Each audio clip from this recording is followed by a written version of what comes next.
Hello, today we are talking about cybersecurity threats. It is a common issue nowadays and we would like to keep you away from them as much as we can, offering you details about each of them and tips and tricks on how to prevent them. In this video you will discover types of cybersecurity threats like spoofing, spam, phishing, malware, ransomware, AdWare, footprinting and social engineering. Before we start, take a second to hit the like and subscribe button to motivate us to make more videos like this. Thank you.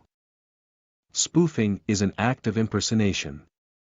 A hacker will pretend to be a person or company known to and trusted by the recipient. Spoofing is used to gain access to the sensitive data. Examples could be fake banks and fake emails.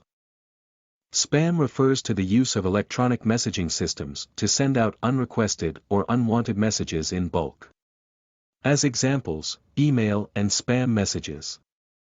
Phishing, fraudulent practice of sending emails with the purpose of being from reputable companies in order to induce individuals to reveal personal information, such as passwords and credit card numbers. They also use fake pages like in spoofing. Malware is a software that is specifically designed to disrupt, damage or gain unauthorized access to a computer system. The examples are ransomware, AdWare. Ransomware is a subset of malware in which the data on a victim's computer is locked, typically by encryption, and payment is demanded before the ransom data is encrypted. AdWare malware is a tool that creates unwanted advertisements to the user of a computer.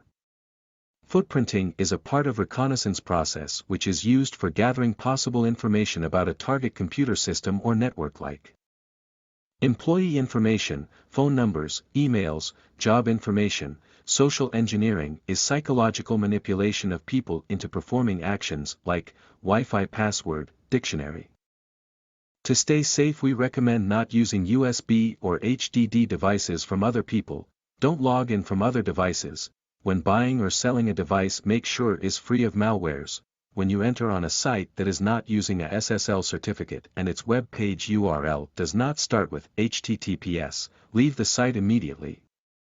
The SSL certification is marked in the URL with a padlock and it turns light green. The site is safe to use, especially for banking. Always check URL. Don't let other people access your devices or other apps. Use a strong antivirus alongside with Task Manager and strong passwords. Run apps like banking or Facebook to see if something has changed. If it does, report immediately. That's all for today. Hope you enjoy it and learn something new. If you are new to our channel, please like and subscribe for more content like this.